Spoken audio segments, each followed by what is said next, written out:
Marrakech. Une femme mariée, 2 enfants, une vie rangée, une valise bouclée en secret pour un voyage dont elle ne reviendra pas indemne. Nathalie Aubert avait 38 ans quand elle a posé le pied sur le sol marocain pour la première fois. Elle n'était pas en fuite. Elle n'était pas malheureuse au sens clinique du terme. Elle avait un mari, une maison, un poste à responsabilité dans une entreprise pharmaceutique lyonnaise. Elle avait ce que beaucoup appellent une belle vie. Mais quelque chose en elle, quelque chose de diffus, de presque impossible à nommer, s'était mis à pourrir doucement, comme un fruit trop longtemps oublié dans un tiroir fermé. Ce qu'elle allait chercher au Maroc, elle ne savait pas encore l'appeler. Ce qu'elle y a trouvé à la place a failli la détruire. Ce que vous êtes sur le point d'entendre n'est pas une histoire d'adultère. C'est l'histoire d'une femme ordinaire tombée dans un piège extraordinaire conçu, calibré et tendu bien avant qu'elle n'achète son billet d'avion. Un réseau rodé, des hommes sans scrupules, et une mécanique de manipulation si précise qu'elle en devient presque invisible jusqu'au moment où les murs se referment. Certains détails de ce récit sont difficiles à entendre, mais ils sont nécessaires, parce que Nathalie n'était pas naïve, parce que cela aurait pu arriver à n'importe qui, et parce que comprendre comment ce piège fonctionne et peut être la seule façon d'éviter qu'il se referme sur quelqu'un d'autre. Je m'appelle Nathalie Aubert, j'avais 38 ans, je vivais à Lyon avec mon mari Thierry et nos 2 enfants, un garçon d'11 ans et une fille de 8 ans. De l'extérieur, ma vie ressemblait exactement à ce qu'elle était censée être. Thierry était ingénieur en infrastructure, un homme sérieux, fiable, présent dans le sens administratif du terme. Il payait les factures, il venait aux réunions parents-professeurs. Quand il n'était pas en déplacement, il n'oubliait jamais les anniversaires. Mais Thierry voyageait constamment. Des semaines entières loin de Lyon, des appels téléphoniques brefs et prévisibles, des retours le vendredi soir avec la fatigue dans les yeux, et peu de mots pour le week-end. Nous nous aimions. Je crois que nous nous aimions encore. Mais nous avions arrêté de nous voir. La différence est subtile mais capitale, parce que dans un mariage en veille, vous n'êtes pas assez malheureuse pour partir, mais vous êtes assez vide pour chercher sans même savoir que vous cherchez.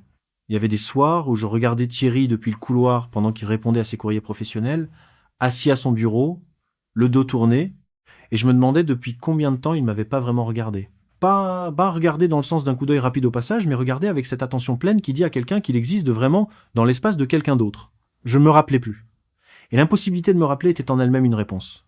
Au travail, c'était différent. J'avais une équipe, des résultats, une place clairement définie dans la hiérarchie d'une entreprise qui fonctionnait comme une mécanique bien huilée. J'étais compétente, reconnue, parfois même redoutée par mes collaborateurs les plus juniors. Mais la compétence professionnelle ne nourrit pas la même faim que l'intimité. Ce sont 2 types d'existences parallèles qui ne se croisent jamais vraiment. Le soir, quand je rentrais et que les enfants étaient couchés et que Thierry regardait son écran, je me retrouvais avec cette faim intacte, inentamée par toute la journée que j'avais traversée. Le week-end n'arrangeait pas les choses. Nous avions nos rituels, les courses du samedi matin, le repas du dimanche en famille, les devoirs des enfants le soir, des rituels fonctionnels, bien rodés, mais qui avaient perdu quelque part leur dimension intime. Thierry et moi pouvions traverser un dimanche entier sans avoir une seule conversation qui n'était pas logistique. Qui emmène les enfants à leur activité sportive? Qu'est-ce qu'on mange ce soir? As-tu pensé à rappeler le plombier? Nos échanges s'étaient réduits à la gestion d'une maison commune. Nous cohabissions avec efficacité. C'est tout. Je n'en parlais à personne. Pas à ma sœur, pourtant proche, pas à mes amis du bureau. Il y a quelque chose de honteux dans l'insatisfaction d'une vie objectivement bonne, une sorte d'ingratitude que la société ne pardonne pas facilement aux femmes. Alors je taisais tout ça et je continuais jour après jour à jouer le rôle d'une femme épanouie dans une vie bien construite. Les signes avant-coureurs de ma propre détresse, je les avais pourtant sous les yeux depuis des mois.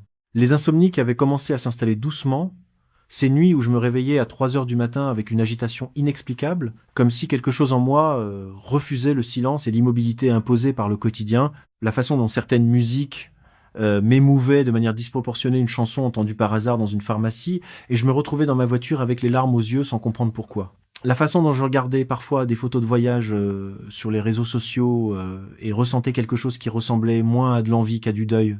Comme si ces endroits que j'avais jamais vus représentaient des versions de moi-même que je n'aurais jamais la chance d'être. Moi, je cherchais depuis des mois, pas un autre homme, pas une aventure au sens romanesque. Je cherchais la sensation d'exister vraiment, d'être regardé, d'occuper de l'espace dans la vie de quelqu'un. Au bureau, j'étais efficace. À la maison, j'étais fonctionnel. Mais moi, Nathalie, la femme, s'était quelque part évaporée dans le quotidien. C'est dans cet état d'esprit que j'ai réservé ce voyage. Un week-end prolongé à Marrakech, seul. J'ai dit à Thierry que j'avais besoin de me ressourcer, que le rythme des derniers mois m'avait épuisé, que quelques jours de soleil et de silence me feraient du bien. C'était pas entièrement faux, mais c'était pas entièrement vrai non plus. La vérité, c'est que je voulais sentir que j'existais en dehors de ma propre vie. Thierry a dit oui sans poser de questions. Ça aussi, c'était significatif. J'atterris à Marrakech un jeudi après-midi, l'air sentait la rose et les épices, les ruelles de la Médina étaient bruyantes, colorées, vivantes d'une façon que Lyon ne l'était plus pour moi. J'avais réservé une chambre dans un petit riad discret, pas loin de la place Jemaa el-Fna. Pas de luxe ostentatoire, juste la beauté calme d'une cour intérieure avec une fontaine et des carreaux de zélige bleus et blancs. Le premier soir, je suis descendu dîner seul dans le salon commun du riad. Et c'est là que j'ai rencontré Karim. Il était assis à la table d'à côté, seul lui aussi, avec un verre de thé à la menthe et un livre ouvert qu'il ne lisait pas vraiment.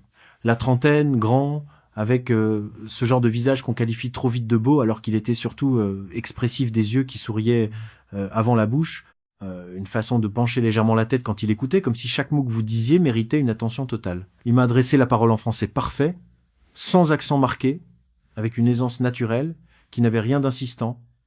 Il m'a simplement demandé si c'était ma première fois à Marrakech. J'ai dit oui. Il a souri. Il m'a dit que j'avais de la chance. Parce que la première fois, dans cette ville, ça ne s'oublie jamais. Nous avons parlé 2 heures ce soir-là. De Marrakech, de la Médina, de la lumière particulière du soir sur les toits de terre ocre. Il était guide touristique indépendant. M'a-t-il expliqué, il connaissait la ville comme sa propre paume, chaque artisan, chaque ruelle cachée, chaque coucher de soleil que les circuits organisés ne montrent jamais. Il parlait avec une passion tranquille qui contrastait avec tout ce que je connaissais. Thierry parlait toujours de projets, de chiffres, de délais. Karim parlait de beauté, de l'odeur du cuir dans les tanneries au petit matin, du bruit de la pluie sur les toits en terre, de l'importance de prendre le temps. Ce qui me frappait le plus, c'était pas ce qu'il disait, c'était comment il écoutait. Thierry écoutait en regardant ailleurs, en préparant déjà sa réponse, en classant mentalement ce que je disais dans la catégorie des choses à traiter plus tard. Karim, lui, s'arrêtait, complètement. Comme si le temps autour de nous se suspendait légèrement chaque fois que j'ouvrais la bouche. Il posait des questions de suivi, des questions qui montraient qu'il avait retenu chaque détail, qu'il avait envie de comprendre plus loin. Ce type d'attention, quand on en a été privé longtemps, a quelque chose de presque physique. Ça réchauffe, ça déstabilise aussi, mais on ne le réalise qu'après. Ce que je ne savais pas encore, c'est que cette façon d'écouter était elle aussi une technique. Karim avait appris à repérer en quelques minutes les fissures invisibles d'une femme, ces petits signes qui ne se lisent pas dans ce qu'elle dit, mais dans la façon dont elle hésite avant de répondre, dans le regard qui s'attarde une fraction de seconde de trop sur une question anodine, dans la manière dont elle sourit légèrement trop vite comme pour compenser quelque chose. Il collectait ses indices avec la méthodologie silencieuse d'un archiviste et il construisait avec eux le portrait exact de ce dont j'avais besoin. Pas pour me l'offrir, pour me le vendre. En rentrant dans ma chambre, ce soir-là, je me sentais différente. Légère d'une façon que je n'arrivais pas à expliquer. Comme si quelqu'un m'avait ouvert une fenêtre dans une pièce fermée depuis longtemps. Je n'ai pas pensé au danger. Pourquoi l'aurais-je fait ? C'était une conversation dans un riad, avec un homme qui vendait des circuits touristiques. Rien de suspect. Rien d'alarmant. C'est ça, le génie du piège. Il ne ressemble pas à un piège. Le lendemain matin, Karim était dans la cour intérieure quand je suis descendu prendre mon petit déjeuner. Il a levé les yeux, souri, et m'a dit qu'il avait pensé à moi pendant la nuit qu'il connaissait un endroit, une terrasse sur les hauteurs de la Médina, où la vue sur les montagnes de l'Atlas au lever du soleil était quelque chose d'unique. Il proposait de m'y emmener, sans obligation, juste parce que ça lui ferait plaisir de voir quelqu'un découvrir ça pour la première fois. J'aurais dû décliner, je l'ai su plus tard, mais ce matin-là, dans cette cour inondée de soleil avec le bruit de la fontaine et l'odeur du pain chaud, j'ai dit oui. Cette journée a été la plus belle de mon voyage. Et l'une des plus dangereuses de ma vie, même si je ne le savais pas encore. Karim m'a emmené dans des endroits que les touristes ordinaires ne voient jamais. Un atelier de poterie où un vieil homme fabriquait des pièces identiques à celles que ses arrière-grands-parents avaient fabriquées. Un jardin intérieur caché derrière une porte en bois vert, planté d'orangers et de jasmin, un café sur une terrasse où on apercevait, par temps clair, les premières neiges sur les sommets. Il parlait, je regardais, et pendant des heures entières, j'ai pas pensé à Lyon, à Thierry, aux enfants, au travail. J'étais simplement là, présente, vivante, dans l'instant d'une façon que je n'avais pas ressentie depuis des années. À un moment dans l'après-midi, alors que nous nous reposions dans un café, il m'a regardé et il a dit quelque chose que je n'oublierai jamais. Il a dit « Je ne sais pas ce que vous avez laissé derrière vous en partant, mais votre visage ici est complètement différent, comme si vous respiriez pour la première fois depuis longtemps. » J'aurais dû me méfier d'une phrase aussi précisément calibrée. Je n'avais rien dit de personnel sur ma vie, rien sur Thierry, rien sur ma fatigue intérieure, rien sur le vide que je traînais. Et pourtant, il avait mis le doigt exactement dessus en quelques mots. C'était pas de la chance, c'était de la technique. Mais sur le moment, j'ai cru que c'était de la sensibilité. Ce soir-là, nous avons dîné ensemble dans un restaurant que personne ne trouve sans être guidé, une salle minuscule au fond d'une ruelle sans nom, avec des bougies et de la musique gnawa qui venaient du fond comme une respiration. J'ai bu du vin, lui n'en buvait pas. Il m'a regardé toute la soirée avec cette attention totale, cette façon de se pencher légèrement vers moi quand je parlais, de reprendre mes phrases pour les approfondir, de me poser des questions, comme si mes réponses l'intéressaient vraiment. En rentrant au riad, il m'a pris la main dans la ruelle sombre. Juste une seconde, juste assez pour que je sente quelque chose se déplacer en moi. J'avais l'alliance au doigt. Il l'avait vu, il avait quand même pris ma main. Je n'ai pas dormi de la nuit. Je regardais le plafond en stuc de ma chambre et j'essayais de me raisonner. Je suis marié, j'ai des enfants, cet homme est un inconnu, je rentre dans 3 jours. Mais chaque argument raisonnable se heurtait à quelque chose de plus fort, de plus archaïque, ce sentiment d'avoir été vu pour la première fois depuis si longtemps que j'avais presque oublié ce que ça faisait. Le 3e jour, une femme est apparue dans le tableau. Elle s'appelait Yasmine. 27 ans, marocaine, avec un sourire franc et une façon de parler qui oscillait entre l'arabe, le français et le darija avec une fluidité joyeuse. Karim nous a présenté au petit déjeuner. Avec une désinvolture parfaite, il m'a dit que c'était une amie d'enfance, qu'elle passait parfois le voir au riad, qu'elle était professeure de danse traditionnelle. Elle était chaleureuse, immédiatement, curieuse, drôle. En 1 heure, nous rions ensemble comme si nous nous connaissions depuis des années. Je comprends aujourd'hui ce qu'elle était réellement. Yasmine Ben Ali était une pièce du dispositif, aussi soigneusement placée que Karim lui-même. Son rôle était précis. Devenir mon amie locale, ma complice féminine, la personne que j'allais finir par considérer comme la seule voie de confiance dans un environnement que je ne maîtrisais pas. Mais ce jour-là, je ne voyais qu'une jeune femme lumineuse qui semblait sincèrement heureuse de me connaître. Elle avait une façon de me poser des questions sur ma vie à Lyon qui donnait l'impression qu'elle était genuinement curieuse, pas l'interrogatoire poli qu'on échange avec une inconnue, mais une curiosité chaleureuse, presque intime. Elle me demandait ce qui me manquait dans ma vie quotidienne, ce dont je rêvais, ce que je n'avais jamais osé faire. Et moi, porté par la chaleur du soleil et par ces 2 jours d'intensité inhabituelle, je répondais avec une franchise que je n'aurais pas eue chez moi, entre ces murs lyonnais qui connaissaient déjà toutes mes réponses. Ce que je ne savais pas encore, c'est que chaque confidence que je faisais à Yasmine était transmise à Karim. Mes doutes sur mon mariage, mes frustrations silencieuses, mes petits rêves non formulés, tout cela alimentait un dossier invisible que Karim utilisait pour affiner sa mise en scène. Quand il semblait deviner ce que je ressentais, c'était pas de l'intuition, c'était de l'information. Yasmine était ses yeux, ses oreilles, son interprète de l'âme féminine. Ensemble, ils formaient une paire d'une précision redoutable, lui pour séduire, elle pour extraire. Dans l'après-midi, c'est elle qui a suggéré que je change d'hôtel. Mon riad était bien, m'a-t-elle dit, mais il était fréquenté par des groupes de touristes bruyants et ça gâchait souvent l'atmosphère. Elle connaissait un endroit bien plus calme, plus intime, tenu par une famille beaucoup plus représentative de la vraie Marrakech. Moins cher aussi, j'ai accepté sans réfléchir. C'était une suggestion d'amis, pas une injonction. Je ne savais pas encore que changer d'adresse. C'était aussi couper le fil ténu qui me reliait à mon itinéraire d'origine, celui que Thierry et ma sœur connaissaient. Le nouveau riad était effectivement plus calme, plus isolé aussi. Dans une ruelle étroite qui ressemblait à toutes les autres ruelles de la Médina impossible à retrouver si on ne le connaissait pas. J'avais pas remarqué en arrivant que la porte principale n'avait pas de numéro visible depuis la rue. Que le propriétaire, un homme d'une 50aine d'années, au visage fermé, avait regardé Yasmine avec une complicité silencieuse quand elle m'avait présenté. Ces détails m'ont traversé l'esprit bien plus tard quand les enquêteurs m'ont demandé de reconstituer chaque étape. Sur le moment, je n'y avais vu que la rusticité charmante d'un établissement authentique. Ce soir-là, pendant le dîner tous les 3, Yasmine a dit quelque chose en riant.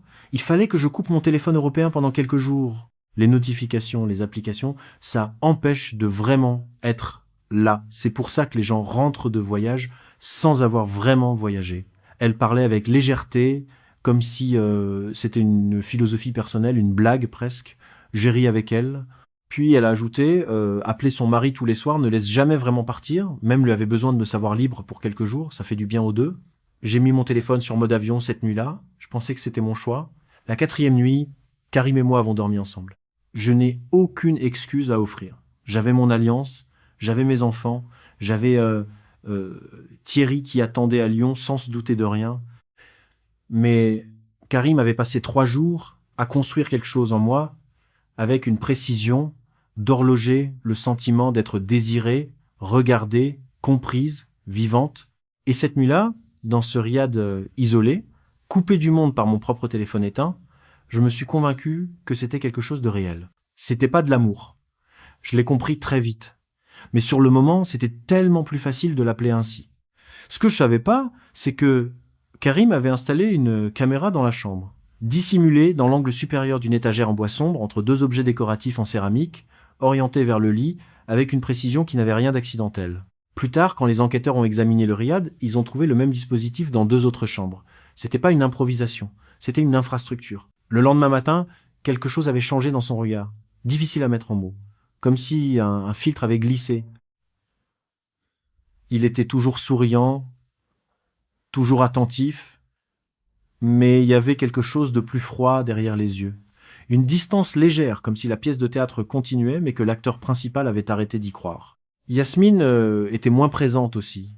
Elle est passée dans l'après-midi, a bu un thé rapidement et repartie avec un sourire qui ne lui montait pas jusqu'aux yeux. J'ai essayé de me convaincre que c'était ma paranoïa, que le contre-coup émotionnel d'avoir trahi Thierry me rendait méfiante sans raison. J'ai rallumé mon téléphone. Pour la première fois depuis 2 jours, 14 messages de Thierry, 3 appels manquaient de ma sœur. J'ai envoyé un message rapide. Je vais bien. Pas de réseau fiable ici. Tout est magnifique. Bis aux enfants. Le soir, Karim m'a demandé de passer dans sa chambre. Il voulait me montrer quelque chose, a-t-il dit. Sa voix était neutre, sans chaleur. Quelque chose dans mon ventre s'est contracté. Il avait posé un ordinateur ouvert sur la table. L'écran montrait une vidéo. Nous deux. La nuit précédente. Filmé d'un angle fixe, depuis un coin de la pièce que je n'avais pas examiné, le sol s'est dérobé sous moi.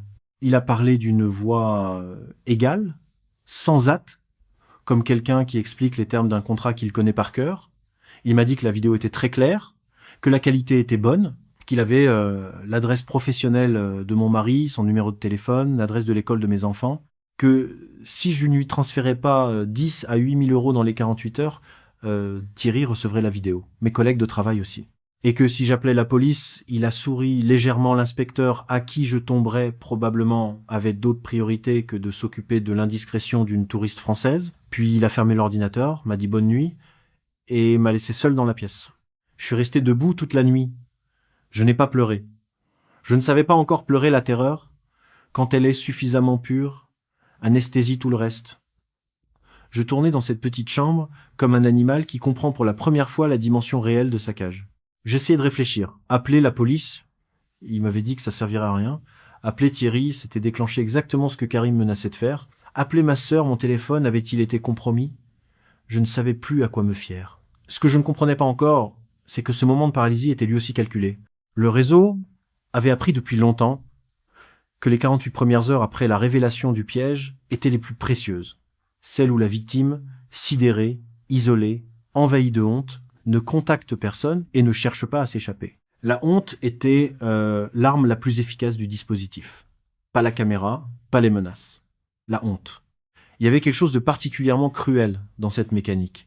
Karim n'avait pas seulement filmé un acte intime, il avait filmé une preuve de trahison que je ne pouvais pas nier, même à moi-même. Et cette preuve, il me la retournait contre la seule personne que j'aurais pu appeler à l'aide, mon propre mari. La victime devenait complice de sa propre captivité parce que se libérer supposait d'abord de s'exposer. C'était un piège dans le piège, une architecture de silence construite depuis le premier soir au riad. Je pensais à mes enfants. C'est ce qui revenait le plus souvent dans ces heures où la pensée tourne en rond sans trouver d'issue. Mon fils de 11 ans qui dormait à Lyon, sans savoir que sa mère était assise dans une chambre marocaine à calculer le coût de sa propre honte. Ma fille de 8 ans, qui m'avait envoyé un dessin sur le téléphone, la veille un soleil, une maison, une femme, avec les bras écartés. Maman au Maroc, avait-elle écrit en dessous avec son écriture encore hésitante. La pensée de leur visage me traversait comme une lame. Pas parce qu'elle me donnait de la force, pas encore, parce qu'elle rendait tout plus insupportable. Dans les heures les plus sombres de cette nuit-là, j'ai pensé à payer. J'ai ouvert mon application bancaire et regardé mes comptes avec une froideur que je ne me connaissais pas. 18 000 euros. C'était pas une somme que j'avais disponible immédiatement, mais c'était une somme que je pouvais rassembler en piochant dans l'épargne commune, en utilisant la réserve que nous gardions pour les imprévus de la maison. Thierry ne verrait pas le prélèvement immédiatement, surtout si je transférais depuis un compte secondaire qu'il consultait rarement. J'avais les codes, j'avais les accès, et dans cette logique terrifiante de la nuit, payer semblait presque raisonnable, une façon d'effacer l'erreur, de refermer la parenthèse, de rentrer à Lyon comme si rien ne s'était passé. C'est ce calcul-là, précisément, que le réseau espérait, que la honte soit suffisamment grande pour rendre la transaction acceptable, que la victime choisisse le secret plutôt que la lumière. Et ce calcul aurait pu être fonctionné si, au fond de moi, quelque chose n'avait pas résisté. Pas de la bravoure, j'en avais aucune ce soir-là. Juste la certitude froide que payer ne fermerait rien du tout, que Karim garderait la vidéo, qu'il reviendrait, que les montants augmenteraient, que je passerais des mois, être des années, à payer pour acheter un silence, que je n'obtiendrais jamais vraiment. Le lendemain matin, Yasmine est venue me voir. Son masque était partiellement tombé, elle ne souriait plus de la même façon, mais elle était encore habile. Elle m'a parlé avec une douceur calculée, comme si elle était de mon côté, comme si elle cherchait à m'aider malgré elle.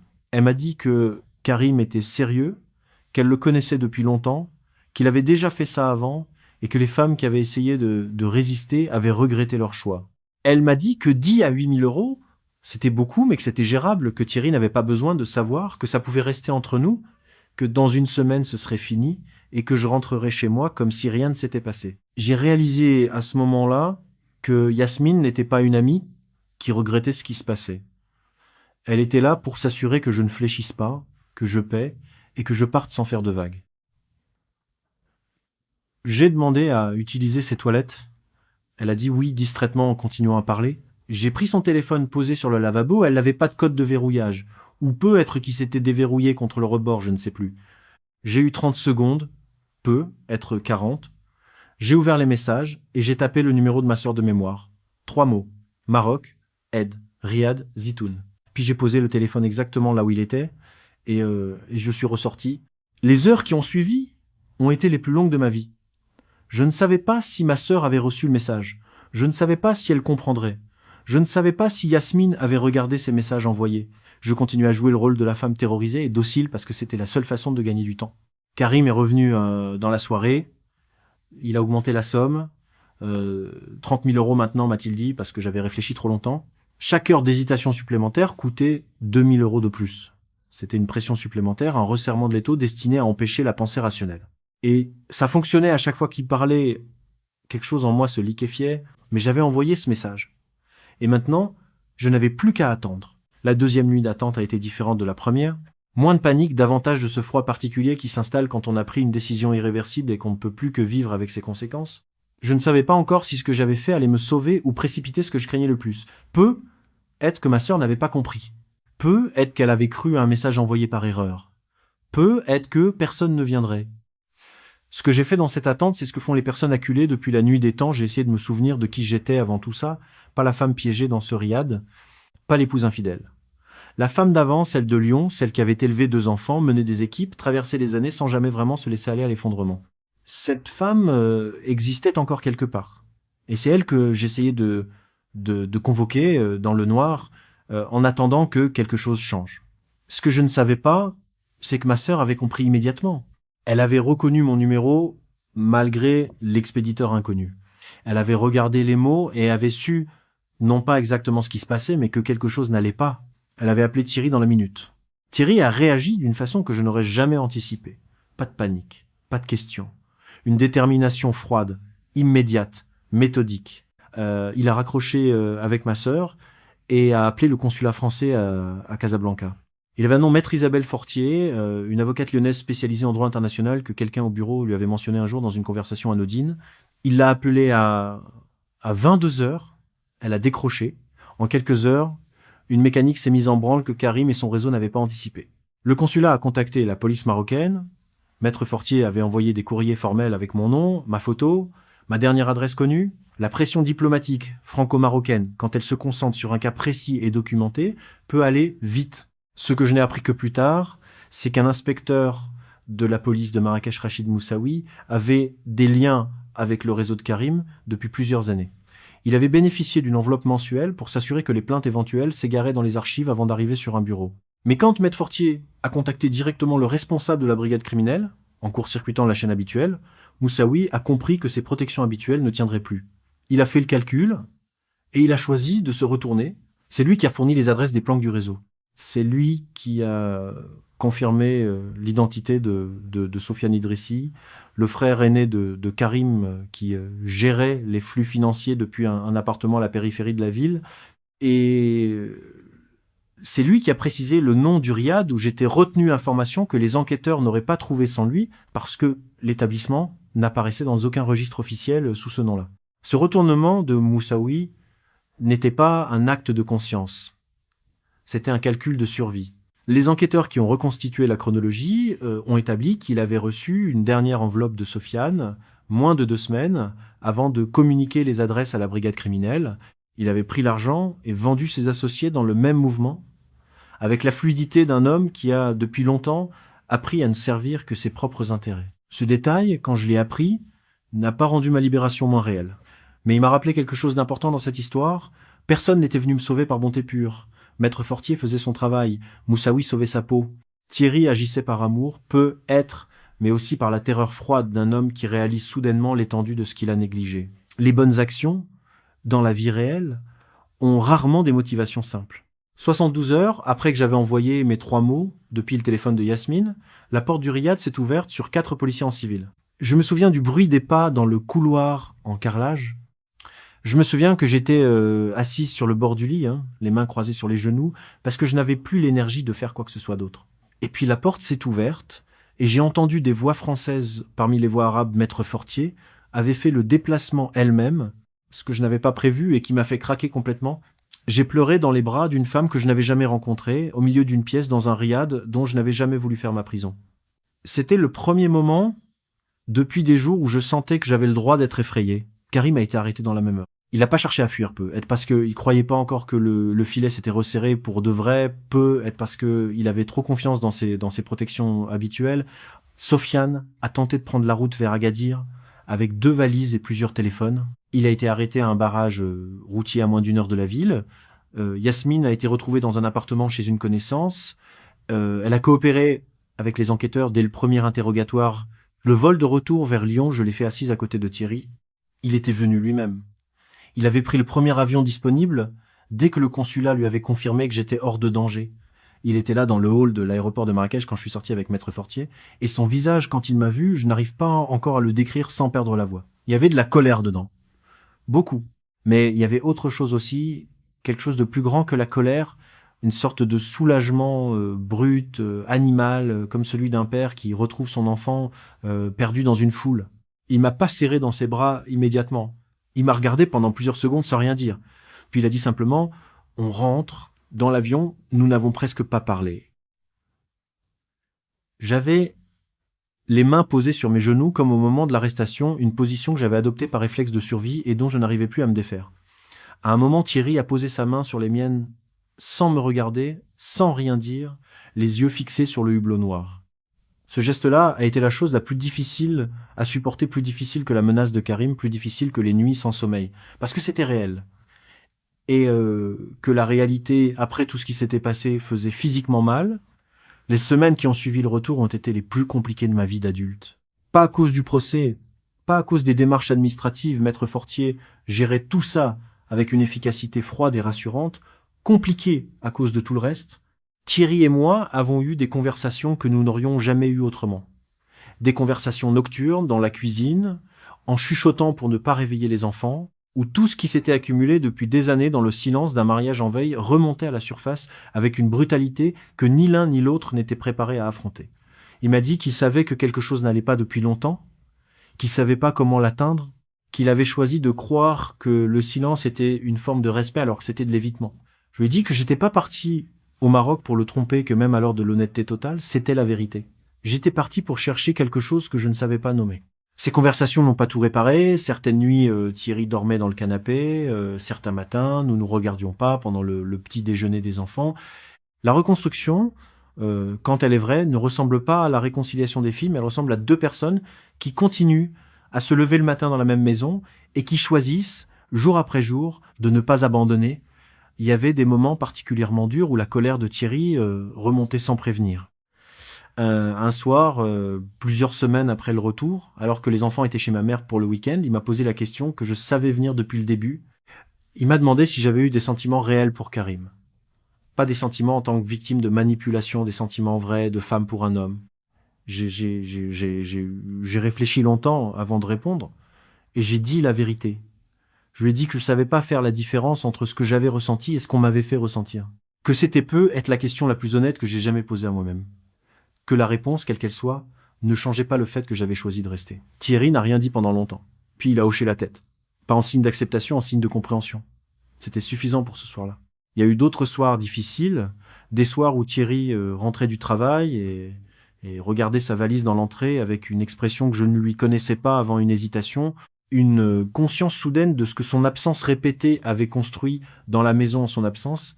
Il avait commencé à refuser certains déplacements non essentiels, à rentrer plus tôt quand c'était possible, non pas pour me surveiller ça, je le savais, je le sentais dans la façon dont il me le disait, mais parce que quelque chose en lui avait compris que la distance, même physique, même professionnelle, avait un coût que ni lui ni moi n'avions jamais mis en mots. J'ai commencé une thérapie 3 semaines après le retour, pas parce que Thierry me l'avait demandé, parce que j'en avais besoin pour survivre à ce que je portais. La honte, surtout, la honte d'avoir été piégé, oui, mais aussi, et surtout la honte d'avoir voulu fuir ma propre vie sans avoir eu le courage de le dire à voix haute. Ma thérapeute m'a dit quelque chose dans les premières semaines qui a changé ma façon de voir les choses. Elle m'a dit que Karim n'avait pas créé ma vulnérabilité, il l'avait identifiée et il l'avait exploitée. Ce sont deux choses très différentes. La vulnérabilité était réelle. Le vide était réel. Ce que je cherchais était légitime. La méthode pour y répondre était dangereuse, mais le besoin, lui, méritait d'être entendu. Il m'a fallu plusieurs mois pour comprendre ce qu'elle voulait dire, que j'avais pas à me détester pour avoir eu faim de quelque chose, que la faim elle-même n'était pas une faiblesse, et ce que j'en avais fait, secrètement, honteusement, sans jamais le formuler, qui m'avait rendu vulnérable. 1 an après le Maroc, j'ai participé à une réunion organisée par une association d'aide aux victimes d'extorsion et de piégeage sentimental. Il y avait là une dizaine de femmes, d'âge et de milieux différents, qui avaient traversé des expériences similaires à des degrés divers. Certaines avaient payé et s'étaient tues pendant des années avant de trouver le courage de parler. D'autres avaient été retrouvées par leur famille dans des situations bien plus graves que la mienne. Ce qui m'a frappé dans cette salle, c'est l'absence de profil commun. Il n'y avait pas de femme type, pas de naïveté caractéristique, pas de fragilité évidente. Il y avait des femmes ordinaires, intelligentes, lucides dans leur vie quotidienne, qui avaient rencontré au mauvais moment quelqu'un de suffisamment habile pour trouver l'interstice invisible entre ce qu'elle montrait et ce qu'elle portait en secret. Cette réunion m'a aidé à formuler quelque chose que je n'arrivais pas encore à dire clairement. Ce n'est pas la faiblesse qui crée ses victimes, c'est le silence préalable, le silence qu'on s'impose à soi-même sur ses propres besoins, ses propres manques, ses propres désirs trop longtemps étouffés. Ce silence-là est une porte que les prédateurs savent reconnaître et ouvrir. Et la seule façon de la condamner, c'est de parler.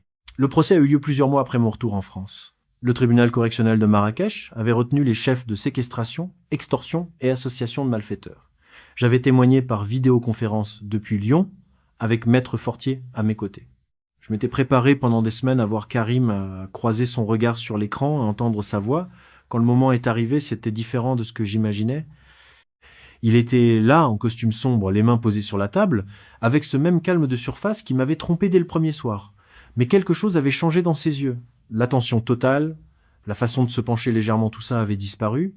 Ce qu'il restait était vide et froid comme un décor de théâtre, une fois les projecteurs éteints. J'ai dit ce que j'avais à dire. J'ai décrit les faits avec une précision que je n'aurais pas cru possible. Les mots de Maître Fortier m'avaient aidé à transformer ce que j'avais vécu en chronologie, en preuve, en fait recevable. Quand j'ai eu terminé, j'ai regardé l'écran une dernière fois. Karim ne me regardait pas, il regardait la table devant lui. Les enquêteurs avaient également découvert, au cours de l'instruction, l'ampleur réelle du réseau. Karim et Sofiane n'opéraient pas seuls.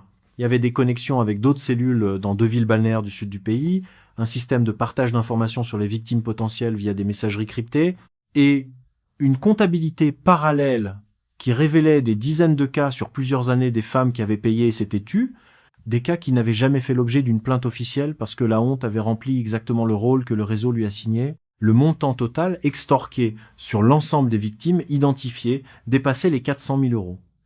Et ce chiffre, selon le procureur, était très probablement en dessous de la réalité. Karim Idrissi a été condamné à 8 ans de prison. Sofiane Idrissi à 5 ans ferme pour complicité et blanchiment. Yasmine Ben Ali, qui avait coopéré avec les enquêteurs et livré des informations précieuses sur le réseau, a écopé de 3 ans avec sursis partiel. L'inspecteur Moussaoui a été suspendu et fait l'objet d'une enquête interne. Son dossier était entre les mains de l'inspection générale. Quand le verdict est tombé, j'ai pas ressenti ce que je pensais ressentir. Pas de triomphe, pas de clôture nette, juste un épuisement profond. Et quelque chose qui ressemblait à un tout premier début de légèreté, comme la sensation de poser une valise trop lourde sur un quai de gare, après un trajet dont vous ne voyez pas la fin. Ce qui m'a pris le plus de temps à comprendre, c'est la mécanique exacte de ce qui m'était arrivé, parce que pendant des mois, j'ai cherché le moment où j'aurais dû voir. Où était le signe évident que j'avais raté? Quel instant de lucidité avais-je choisi d'ignorer? Ma thérapeute m'a répondu à cette question avec une patience que je lui dois encore. Elle m'a dit que le piège dans lequel j'étais tombé n'était pas conçu pour être visible, que Karim et son réseau avaient passé des années à perfectionner une méthode destinée à contourner exactement les défenses que des gens intelligents et raisonnables mettent en place, que ma vulnérabilité n'était pas une exception, c'était la règle. Ils ne ciblaient pas des femmes particulièrement naïves ou particulièrement instables. Ils ciblaient des femmes ordinaires à un moment précis de leur vie où quelque chose n'allait pas. Des femmes qui avaient faim de quelque chose de réel et qui rencontraient, au bon moment et dans le bon décor, quelqu'un qui semblait l'offrir sans condition. Ce profil correspond à des millions de personnes. Peut être à vous, peut être à quelqu'un que vous connaissez. C'est pour ça que j'ai accepté que cette histoire soit racontée. Pas pour me justifier, pas pour me victimiser, mais parce que comprendre comment fonctionne ce type de réseau, la progression en 3 phases, l'isolement progressif, le rôle de la complicité féminine pour endormir la méfiance, la honte instrumentalisée comme arme principale, c'est peu être la seule chose qui peut briser le silence dans lequel ces affaires se noient habituellement. La plupart des femmes qui passent par là ne témoignent jamais. Parce que pour témoigner, il faut admettre l'adultère. Il faut exposer la trahison dans un tribunal, devant son propre mari, devant sa famille. Il faut accepter que la honte devienne publique. Et ces réseaux le savent. Ils comptent dessus.